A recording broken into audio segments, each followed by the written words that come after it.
I was standing at a gas station off the highway, filling up my tank and thinking about nothing in particular, when a stranger grabbed my arm. He was an older man, maybe in his 50s, wearing a faded denim jacket and a worn baseball cap. I didn't know him. I had never seen him before in my life, but he looked at me with an urgency that made my stomach drop. "Check your trunk right now." I tried to pull away. My first thought was that he was trying to distract me so someone else could steal my purse or my car. But he held on, not hard enough to hurt, just firm enough to keep me from walking away. "Please," he whispered. "Before you drive, I saw something when you pulled in. Just check your trunk." Something in his voice stopped me. He didn't sound crazy. He sounded scared. Scared for me. I walked to the back of my car slowly, my heart pounding in my chest. I put my hand on the trunk latch and hesitated for a moment. Then I lifted it open. A man was curled up inside. He was holding a hunting knife in one hand and a roll of duct tape in the other. When our eyes met, his face twisted with rage. It was Colton, my ex-boyfriend, the man I had been trying to escape for months. He had been hiding in my trunk, waiting for me to drive somewhere isolated where no one could hear me scream. That stranger at the gas station didn't just warn me. He saved me from being kidnapped or killed by someone I once thought I loved. Subscribe for more stories, and tell me in comments, where are you watching from? My name is Margot. I'm 25 years old, and I live in a small city called Branton in the central part of the state. It's a quiet place where not much ever happens, which is exactly what I always liked about it. I grew up here with my mom, Lorraine, and my younger brother Theo. My dad passed away from a heart attack when I was 16. It was sudden and devastating, and after he was gone, the three of us held onto each other tighter than ever. Mom works as a librarian at the public library downtown. She's the kind of woman who can find the answer to any question if you give her enough time and a stack of books. Theo just turned 20. He's studying automotive repair at the community college and works part-time at a tire shop across town. He's always been protective of me, even though he's younger. After Dad died, he told me he was the man of the house now. I laughed at him then, but I've always appreciated how much he cares. I work as a billing coordinator at a medical clinic on the east side of Branton. It's steady work, nothing exciting, but it pays my rent and gives me weekends to myself. I have a small apartment on the second floor of an old brick building near the river. It's nothing fancy, but I've made it cozy.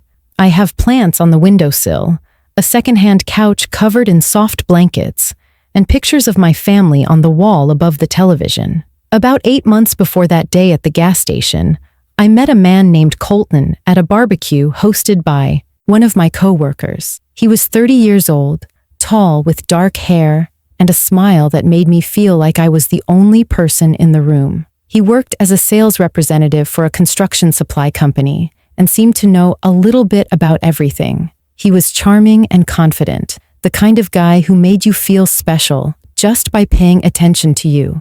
We started dating a few weeks later. At first, everything felt like a dream. Colton brought me flowers for no reason. He texted me every morning to say he was thinking about me. He planned thoughtful dates and remembered small details I mentioned in passing. My mom liked him.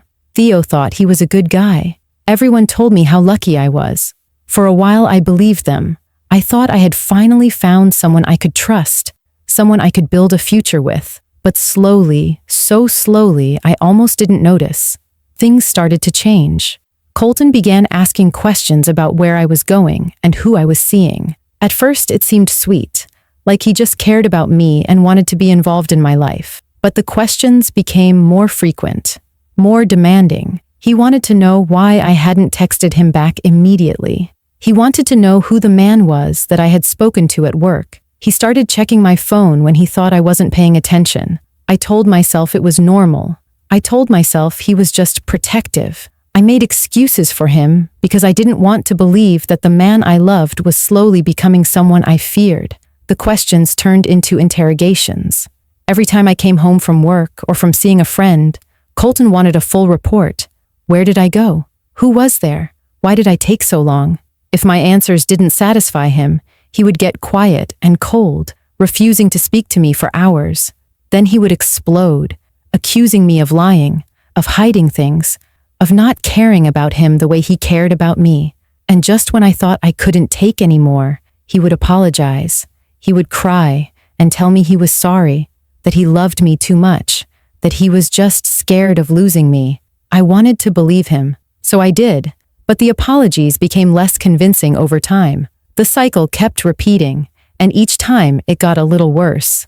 Colton started showing up at my job without warning. I would walk out to the parking lot after my shift and find his truck parked near the entrance, him sitting inside watching the door. When I asked him what he was doing, he said he just wanted to surprise me, but it didn't feel like a surprise. It felt like surveillance. My coworkers started noticing. One of them, a woman named Priya who worked at the front desk, pulled me aside one afternoon. "Is everything okay with you and your boyfriend? He's been sitting out there for almost an hour." I forced a smile. "He's just being sweet. He likes to pick me up sometimes." Priya didn't look convinced, but she didn't push. I was grateful for that, and ashamed at the same time. I knew something was wrong, but I wasn't ready to admit it out loud. At home, things felt even more suffocating. Colton had started letting himself into my apartment without asking. I hadn't given him a key, but he had somehow gotten one made. When I confronted him about it, he acted hurt. "I thought we were serious about each other. Why are you making such a big deal out of this?" I didn't have an answer that wouldn't start a fight, so I dropped it. That became my strategy for everything. Don't push back, don't argue, just let it go and hope things get better. One night, after a long day at work, I told Colton I needed some space. I said the relationship was moving too fast, and I wanted to slow down, to take some time to figure out how I was feeling. I tried to be gentle about it. I didn't want to hurt him. I just needed to breathe. His face changed instantly. The warmth drained from his eyes, and what replaced it was something I had never seen before. Cold, empty, dangerous. "You don't get to decide when this ends. I decide." He left without another word. I sat on my couch for an hour after he was gone, shaking, trying to convince myself that I had misunderstood. Maybe he was just upset. Maybe he didn't mean it the way it sounded. But deep down, I knew exactly what he meant. For a few days, I didn't hear from him. No texts, no calls, no surprise visits. Part of me was relieved. Part of me was terrified by the silence. Then strange things started happening. One morning, I walked out to my car and noticed it had been moved. It was parked in a different spot than where I had left it the night before. I thought maybe I was misremembering, but I knew I wasn't. A few days later, I came home and found a single red rose on my doorstep. There was no note, no card, nothing to indicate who had left it. But I knew. I started noticing other things. Objects in my apartment that seemed out of place. A drawer left slightly open that I was sure I had closed. The feeling that someone had been inside while I was at work. I changed my locks, but it didn't make me feel safer. I went to the police and filed a report. The officer was polite, but didn't seem particularly concerned. He told me there wasn't enough evidence to take action. He suggested I document everything and call if something more concrete happened. I left the station feeling more alone than ever. Colton was out there somewhere, watching, waiting, and I had no way to prove it. A few weeks later, my Aunt Sandra called and invited me to spend the weekend with her. She lived about 3 hours away in a quiet town near the mountains, the kind of place where the air smells like pine trees, and the nights are so dark you can see every star in the sky. I hadn't seen her in over a year, and the idea of getting away from Branton, even just for a couple of days, felt like exactly what I needed. I told my mom about the trip, and she encouraged me to go. "You need a break, Margot. Get out of town. Clear your head. Sandra will take good care of you." Theo offered to come with me, but I told him I wanted to go alone. I needed the drive, the solitude, the time to think without anyone else around. He didn't like it, but he didn't argue. He just hugged me and told me to text him when I arrived. I packed a small bag the night before, just enough clothes for 2 days, a book I had been meaning to read, and some snacks for the road. I loaded everything into the trunk of my car and went to bed early, hoping to get a good night's sleep before the long drive. That night, I slept badly. I kept waking up to small sounds, creaks in the hallway, the wind rattling my window. Every noise made my heart race. By the time my alarm went off at 6 in the morning, I was exhausted but determined to stick to my plan. I showered, grabbed a cup of coffee, and headed downstairs to my car. The morning air was cool and crisp. The sun was just starting to rise, painting the sky in shades of pink and orange. I climbed into my car, started the engine, and pulled out of the parking lot. For the first time in weeks, I felt a small flicker of hope. Maybe this trip would be the reset I needed. Maybe by the time I came back, things would feel different. The first hour of the drive was peaceful. I turned on the radio and let the music fill the silence. The highway stretched out ahead of me, empty and open. I watched the city disappear in my rearview mirror and felt the tension in my shoulders start to ease. About an hour in, I noticed my gas tank was getting low. I had meant to fill up the night before, but had forgotten. I pulled off at the next exit and found a small gas station tucked beside a cluster of trees. It was a quiet place, just 2 pumps and a little convenience store with a faded sign. There were a few other cars parked nearby, but not many people around. I got out of my car, swiped my card at the pump, and started filling up. The air smelled like gasoline and fresh grass. I leaned against my car and checked my phone while I waited, scrolling through messages from my mom and Theo wishing me a safe trip. That's when I noticed the man. He was standing near the air pump on the other side of the lot, watching me. He was older, maybe in his 50s, with a weathered face and a faded denim jacket. He wore a baseball cap pulled low over his eyes. At first, I assumed he was just another traveler passing through, but he kept looking at me, and there was something in his expression I couldn't read. I tried to ignore him, focusing on the numbers climbing on the gas pump, but out of the corner of my eye, I saw him start walking toward me. My body tensed. I glanced around, looking for other people, wondering if I should get back in my car and lock the doors. Before I could move, he was standing in front of me. He reached out and grabbed my arm, not hard, but firm enough to get my attention. "Check your trunk right now." I stared at him, completely caught off guard. "What?" "Please. Before you drive, I saw something when you pulled in. Just check your trunk." Every instinct told me to run, but something in his voice made me stop. He didn't sound threatening. He sounded desperate. He sounded like a man who had seen something terrible and needed me to believe him. "Please," he said again. "Trust me." I don't know why I listened to him. Maybe it was the way his voice shook when he spoke. Maybe it was the fear in his eyes.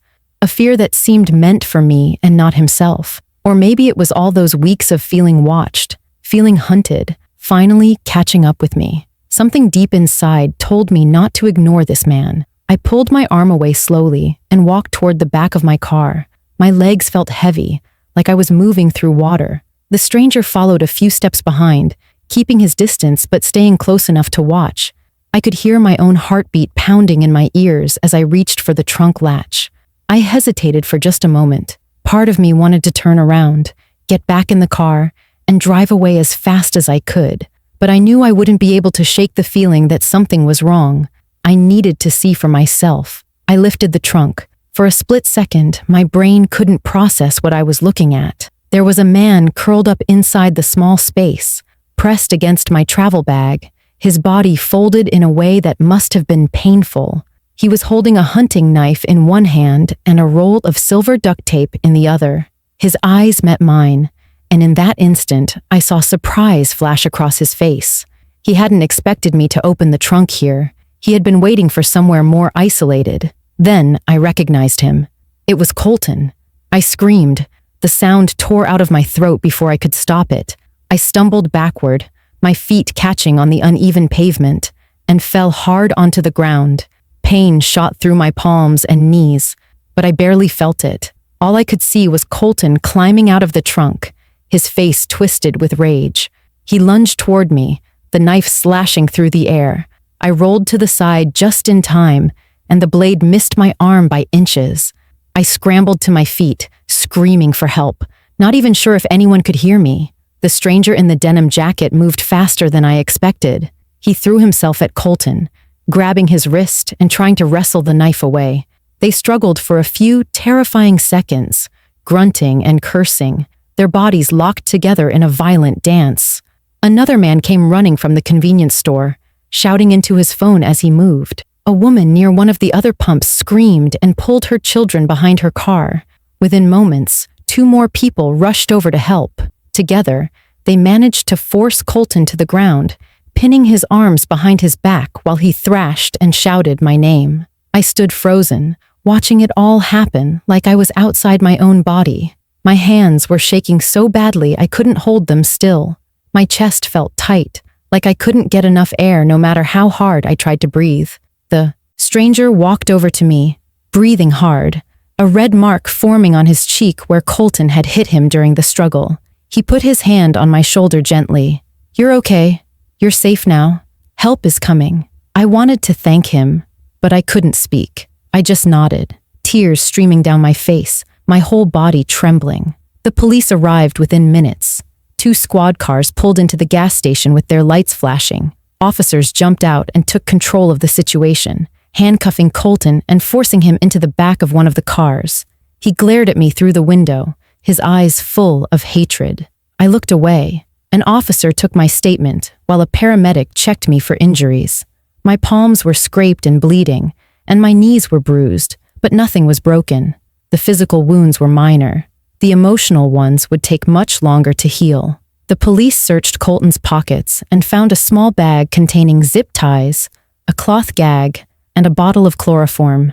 He had planned everything. He had broken into my car the night before while I was sleeping, hidden in the trunk, and waited for me to drive somewhere remote where no one would hear me scream. If that stranger hadn't seen him climb into my trunk while I was inside the convenience store paying for gas, I never would have known he was there. Colton was arrested that day and charged with attempted kidnapping, stalking, breaking and entering, and assault with a deadly weapon. The evidence against him was overwhelming. The knife, the duct tape, the zip ties, the chloroform. His phone records showed months of obsessive behavior, hundreds of calls and texts I had blocked, but he kept sending anyway. The police also found photos of me on his phone, pictures taken from a distance without my knowledge, some from outside my apartment window, others from the parking lot at my job. The trial took place 4 months later. I had to testify, had to sit in the same room as Colton and describe everything he had done to me. It was one of the hardest things I have ever done. He stared at me the entire time, his face blank, like he felt nothing, but I refused to look away. I had spent too long being afraid of him. I wasn't going to give him that power anymore. The jury deliberated for less than a day. Colton was found guilty on all charges and sentenced to 15 years in prison. The judge called his actions calculated and predatory, the work of a man who viewed another human being as property to be controlled. When the verdict was read, I sat between my mom and Theo in the front row of the courtroom. Mom squeezed my hand so tight it hurt. Theo had tears in his eyes, something I had rarely seen from him. I felt relief wash over me, followed by a deep exhaustion that seemed to settle into my bones. The stranger who saved me was named Earl. He was a truck driver from a town about 50 miles south of Branton, just passing through that gas station on his way to a delivery. After the trial, I tracked him down to thank him properly. We met at a diner halfway between our towns, and I bought him the biggest breakfast on the menu. "You didn't have to do what you did," I told him. "Most people would have minded their own business." He shook his head and stirred his coffee slowly. I almost didn't say anything. I wasn't sure what I saw, but I kept thinking, what if I'm wrong and something happens to her? What if that was my daughter? I couldn't drive away without knowing. I reached across the table and squeezed his hand. "You saved my life. I don't know how to thank you for that." He just smiled, a little embarrassed. "You just did." Earl and I still talk every few months. He calls to check on me, and I send him a card every Christmas. He became an unexpected friend, a reminder that there are good people in the world who will stand up for a stranger when it matters most. After the trial, I moved into a new apartment on the other side of town. Theo helped me carry boxes, and Mom hung new curtains in the living room. I changed my phone number, installed a security system, and started seeing a therapist to work through the trauma. It took a long time before I could drive alone without checking my rearview mirror every few seconds. It took even longer before I could sleep through the night without waking up in a cold sweat. But slowly, I started to heal. I learned to recognize the warning signs I had ignored before, the jealousy disguised as love, the control disguised as protection, the isolation disguised as devotion. I promised myself I would never ignore those signs again. I also learned to trust my instincts. If something feels wrong, it probably is. And if a stranger ever grabs your arm and tells you to check your trunk, maybe you should listen. Mom tells me I'm stronger now than I was before. I'm not sure if that's true, or if I just understand myself better. I know what I'm willing to accept and what I'm not. I know that my safety and my peace of mind are worth protecting, no matter what anyone else says. Most importantly, I learned that survival isn't just about escaping danger. It's about rebuilding afterward. It's about finding the courage to keep living, keep trusting, keep hoping, even when the world has given you every reason to be afraid. If you want more stories, subscribe and tell me where you're watching from.